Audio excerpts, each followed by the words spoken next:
Because God gave you the job, and that's how you make a provision, unless He gives you something else. But what I'm saying is you have to make room for the Lord, because if you don't make room for the Lord, you ain't going to make room for anything. And you'll be all sewed up in there and don't even know how you got there. You'll be like Samson, shaking yourself and say, that God of glory, He's still with me, and He ain't. And you don't even know where He left. Glory to God. Then He said, honor your father and mother. Well, this is a good one if we had a lot of kids here today.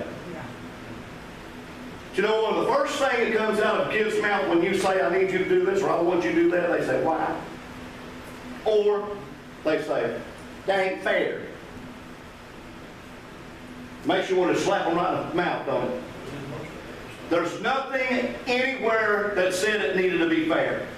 There's nothing in there that said you needed to say why. The only thing that it says is, go do what you're told to do, or suffer the consequences. You know, we think about being that as a parent, and we don't think about that when God tells us to do something, what the consequences are when we don't do it. Come on. Come on.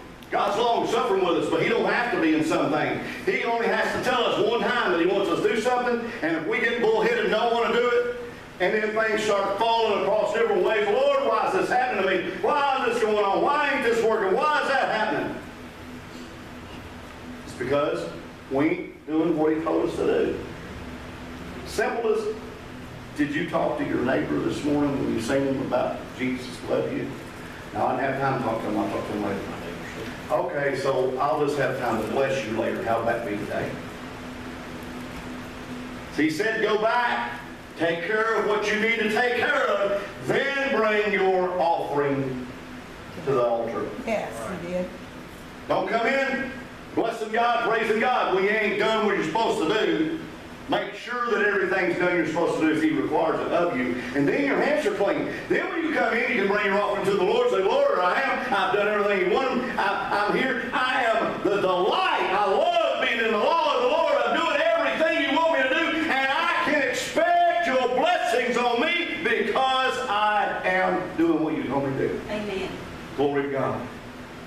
Honoring your father and mother is very important. He said, if you don't honor your father and mother, I'll cut your days short. Maybe that's why some people only live to be 75 or 80. Because they're heathens when they're kids. Maybe the rod of correction wasn't used on them, or maybe it wasn't used properly. Who knows? But He said, honor your father and mother that your days may be long. Next commandment was, He said, don't kill. That means just don't go shoot somebody because you can. Don't kill somebody because you want to see what it's like for them to die. Don't do those kind of things. So some people take it further than that and say, well, I can't fight in the military because I do have to kill somebody. Well, God killed whole nations. God sent Israel out and said, stand ye still and be ready to fight. I'll show you who I am, and I'll show you who that they are. They're nothing. The Word said He took hailstones on one army and threw them down, and the hailstones, the Bible says, were the size and weighed about 300 pounds apiece. I'm like, wow. He's throwing boulder ice out of heaven. We just commanded it to happen, and it just went down and killed all of their military. So He doesn't want us to kill somebody just to be doing it. So we stay away from that.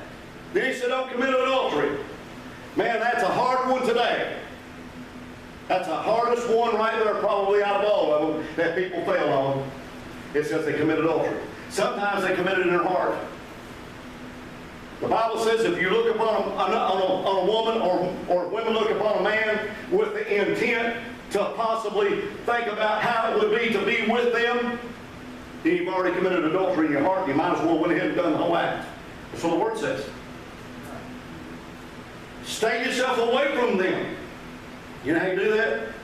Your eyes are up here. When you look at somebody, you ought to be looking at their eyes. You ought to be checking them out. Works both ways. The guy told me, so well, God made women beautiful and made men good looking, and we're supposed to look at each other. And I said, that's when you're single.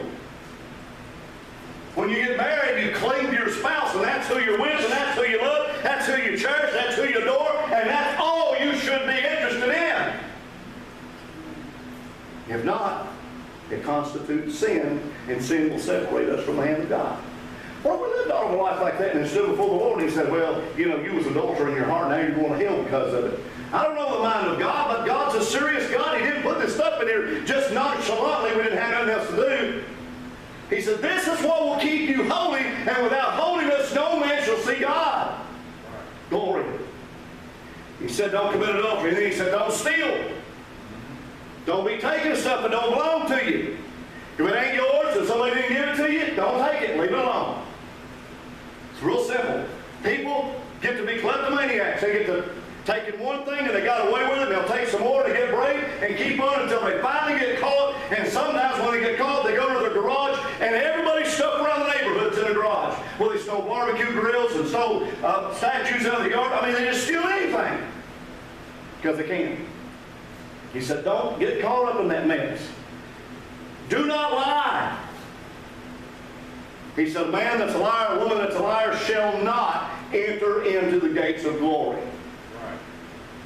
You know what? I always found that it's better if you tell the truth. Because if you tell a lie, then you're going to have to tell another lie to cover that lie, another one to cover that one. Then pretty soon you forget which way you lied about it. And can't remember how it was told, and then somebody will catch you in it because that ain't what you told me last week, you told me this. So if you tell the truth on every situation, you never have to worry about whether or not it was the way it was because you told it the way it was to start with, and that's how it happened, so that's how you remember it. Amen. Glory to God. And the last one is do not covet. Do not covet. He said, don't be jealous of your neighbor. Because your neighbor got a new zero-turn ride mower, don't go out and bankrupt your family to go buy you one. It's because your neighbor bought a new assault rifle, don't bankrupt your family, go buy you one. But if you have the finances to be able to do that, then do what you want to do. It's the old saying, keeping up with the Jones. When you get to thinking about how well your neighbor's doing and how well you're not, if you're not careful, it'll overcome you. And then you'll get your mate involved in it, and you'll say, let's go down and let's take a look at a new Cadillac. Let's take a look at a new Ford. Or let's take a look at a new F-250 diesel for $85,000 that you can't pay for. I can go get one tomorrow. Man, I can go get anything we want tomorrow.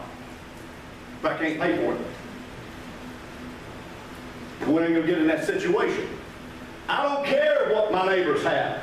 I would to God to bless you all so much abundantly you couldn't receive it all. And I don't need it, except what God wants me to have. Right. Amen. If He wants me to have it, I'll have it. In the law, if a man is blessed, he meditates both day and night. Verse 3.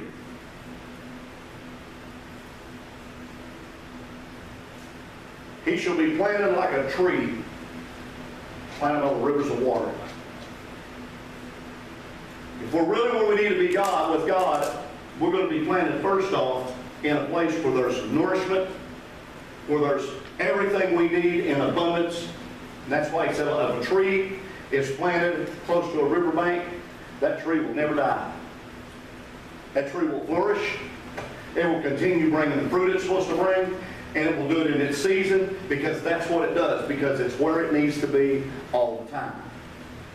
So if you and I are not planted in the right place, then our roots are going to be shallow. Or if our roots are in the wrong place, then we can't get victory over different things because we can't get our head above where we need to be. So he says, blessed, in Jeremiah 17:7-8 says, blessed is the man that trusts in the Lord and whose hope the Lord is.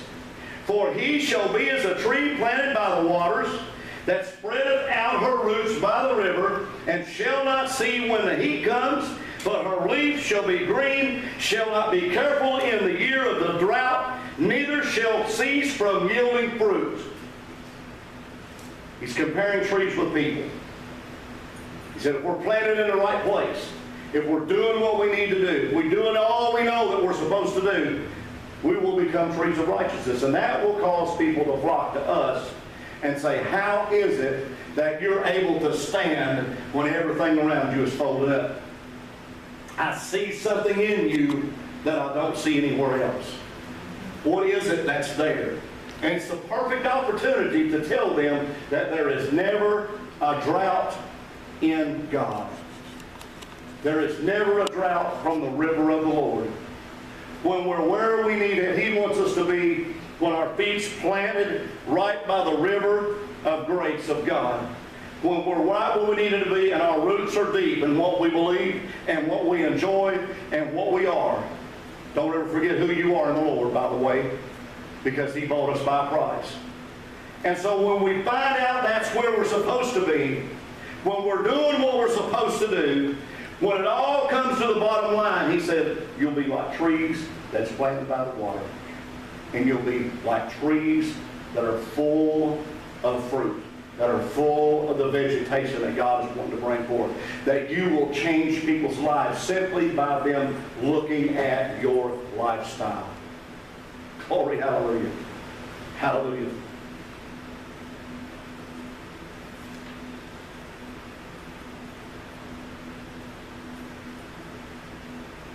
If we're like a tree planted by water, it's like being planted in Christ. If we have roots by the river, it is because we would be able to absorb all the life-giving substance. We shall not see when the heat comes. We are protected from the bombardment of hell. The leaves will be green always, steadfast in the Word, and we're immovable. Not careful in the year of drought, being planted by the water, never away from the source of life, never cease to bear fruit, always bringing forth more good fruit, day after day, month after month, year after year, and always full of life.